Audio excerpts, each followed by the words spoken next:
Welcome back to Roto Shower for another one in the lovely mess that is the polytunnel at the moment.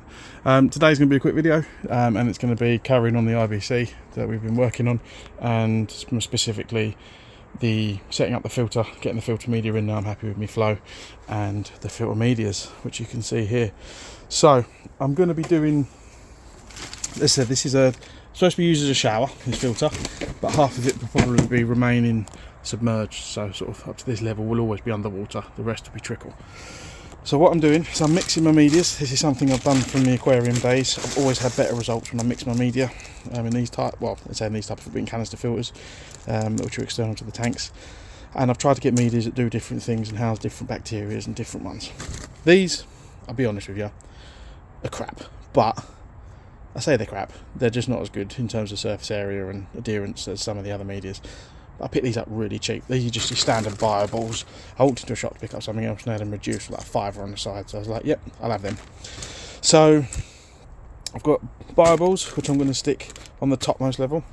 I've got your alpha grog, 20 kilos of this, which will be going, and then at the very bottom I have got Cyperax. Now I'm sure some of you will have heard of Cyperax, seen it before. This stuff is really good if you want to control nitrate, so the end of the nitrogen cycle, your ammonia, your nitrite, your nitrate. Nitrate is obviously what your plants, your algae and everything use to grow. Not generally a problem in short term, but my tap water is notoriously high in it anyway, at 60 parts per million to 80 parts per million when it comes out of the tap. And it gets higher with the more fish waste that obviously you put through it. Cyperax has such porous holes in the ceramics of it. I'm not sure exactly what the material is, but it feels like glass. But the bacteria that eventually grow in the bottom of this are able to break down nitrate, which is where you have a bacteria that don't require the oxygen to break it down. That's the box, that's the brand. This stuff is the smaller stuff. I couldn't get hold of the bigger pond stuff. Difference being tank stuff is 15mm, the ring, and pond is 25mm. But it shouldn't make too much of an effect because I've got a sieve on this, as long as it doesn't get clogged up. The size difference is purely about not getting the media clogged, so hopefully we'll be alright on that. So yeah, I think I'll go in with this on top at the moment, the alpha grog, and then the Cyperax at the bottom. Hopefully, my thinking is anything does get through the sieve, settles on these, I can get these out, wash them off, clean them properly, leaving the alpha grog cleaner, and I don't want to ever disturb the other two really, so if I have to clean anything I'd rather clean the crap plastic stuff. So I'll start putting it in and I'll show you how it goes. Right, so we're moving into sorting the filter out. Now as you can see at the bottom of this, there is just a hole which goes through to the 3-inch pipe I showed you in the last video, which then goes to the pump to return to the pond. Now I don't know if there was supposed to be another grate with this. There's a lip down there all the way around, which would suggest there was like another like that plastic grid with holes for us to let water through, but to stop media going down the hole. But from my point of view, if I track alpha grog in there or any other type of media, it's all going to go down the hole, blow out the pipe. So I was originally just going to put a perspex sheet, drill some holes in it and chuck it over the top. However, I went for a rummage in B&Q and I have found in the downpipe, the drainage section for your guttering and stuff and your sewer pipes, these two contraptions. This here is a 68mm pipe socket. Literally, I think it's just supposed to go into your elbows, tees, things like that, I think. But having never done my own guttering before, I'm not quite sure. But that's what it is. And then I've also found this cage. So I'm going to put the two together and they fit perfectly in that hole onto that ridge.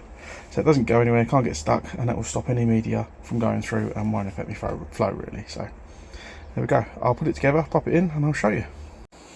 So push that inside, holds nicely, nice and stable, nice and firm. I could probably tack some salt in there, but I don't need to. It means I can use it in future if I want to take it out. And now I can literally just throw that in the hole, which I have done it once already. It's a little bit of a skullduggery because I'm not quite tall enough to reach bottom of that, because I'm not 6'9". But it goes in really nicely, so I'll show you once it's in. So there it is, popped in situ. Sits lovely, can't go all the way through. The rim sits higher than or further out than the actual hole allows it. So perfect, job done. And I can then now start stacking this up with media and getting it running. So layer of Cyperax in, nice and even across the bottom. Doesn't come up very far. It was one bag, it was 10 litres.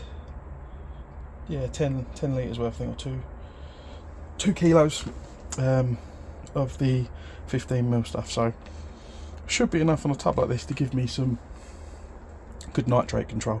But there's something I'll be monitoring as well to test if it works as well outdoors as I found it does indoors. So yeah, right, let's crack on the next bit. So there we go, barbo's in on top of the alpha grog. You can see the alpha grog just under there. Up to the level, I'll probably get a little bit more in here if I wanted to, so we'll see about that. Obviously that's directly under the sieve, so that's perfect space for now. So hopefully I've got a fair whack of media in there. 20 kilos of alpha grog, 2 kilos of Cyperax, and then I don't even know what size bag that was, to be fair, of bio balls, but it's filled up the top, probably 4 balls deep. Well, hey, don't get carried away. Right, let's put this back together, put the sieve back in, start loading it up for the final test run and see what the flow's like.